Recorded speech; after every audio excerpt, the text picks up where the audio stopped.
Hi guys, so it's been a day's break.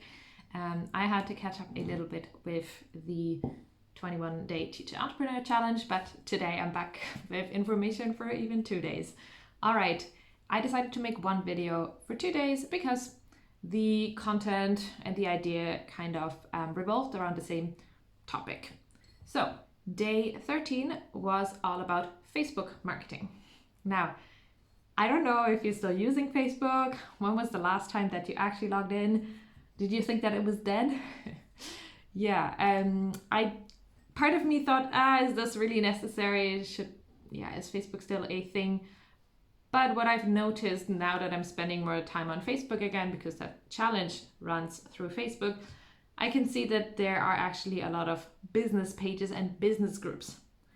Whereas, my friends no longer post very much. So for me, Facebook has become quite boring because all the posts are kind of like ads right now and people trying to sell me stuff. But I mean, if they're there, that means it must work. And I've noticed how lots of businesses are using Facebook. So, it is another way to promote your services, to show who you are. And yes, you can do two things on Facebook. You can have a Facebook page and a Facebook group.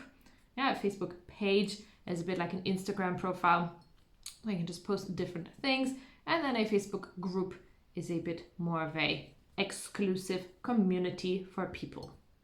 And this is kind of the idea behind it, right? You want to have one page that is sort of your portfolio, the Facebook page, and then you want to have a group where people feel like it's a more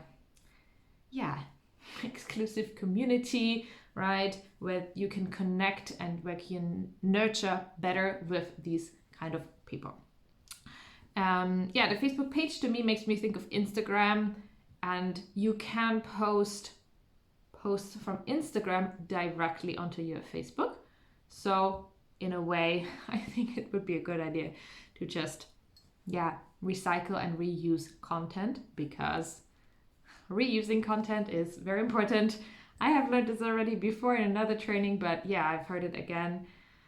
It's true, right? Like if you have to produce a lot of content because you should be posting every day, it's very hard to constantly come up with something. Like in the beginning, you're super inspired, and then after a while, you run out of ideas, or you just think, I don't really know what would be a good, valuable thing to post. And then you can just repost something you posted before. You can change it slightly, right? If you have a grammar example, you change the words, but keep the grammar structure. If you are explaining a vocabulary item, you change the sentence around it. You can change the design of the post. So they were kind of talking about this as well, that, if you are on Facebook and if you are on LinkedIn and all these social media, just repurpose your content. It's a very good idea. Okay, so that was that about Facebook. They were saying that Facebook is a bit harder to mass target, because if you send out too many messages at once, then Facebook will block you.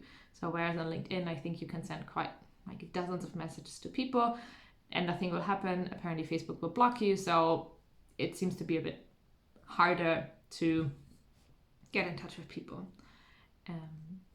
Exactly. Now, the other option was Clubhouse. Now, I will say that I thought Clubhouse was dead. I had used it before once just to see what it was, and personally I'm a bit confused. I feel like it's quite impersonal. You have these rooms where people start sessions where they talk about things, but you don't know when they start, or even if you do know, you might join later, you might leave in the middle. I feel like people are always coming and going, which is something I generally don't like as a teacher. If I'm teaching a group and it's online and students arrive really late and then they have to go in the middle, right? You wouldn't do that in real life. So this is one disadvantage of the online world, that people can much easier come and go than in real life. So basically Clubhouse would be similar to other social media, just that you have a profile and then you create rooms where you can give sort of free lessons, I'm gonna call them now, and then through showing your expertise, maybe get students to join you for your classes later. Personally, for me, it seems like,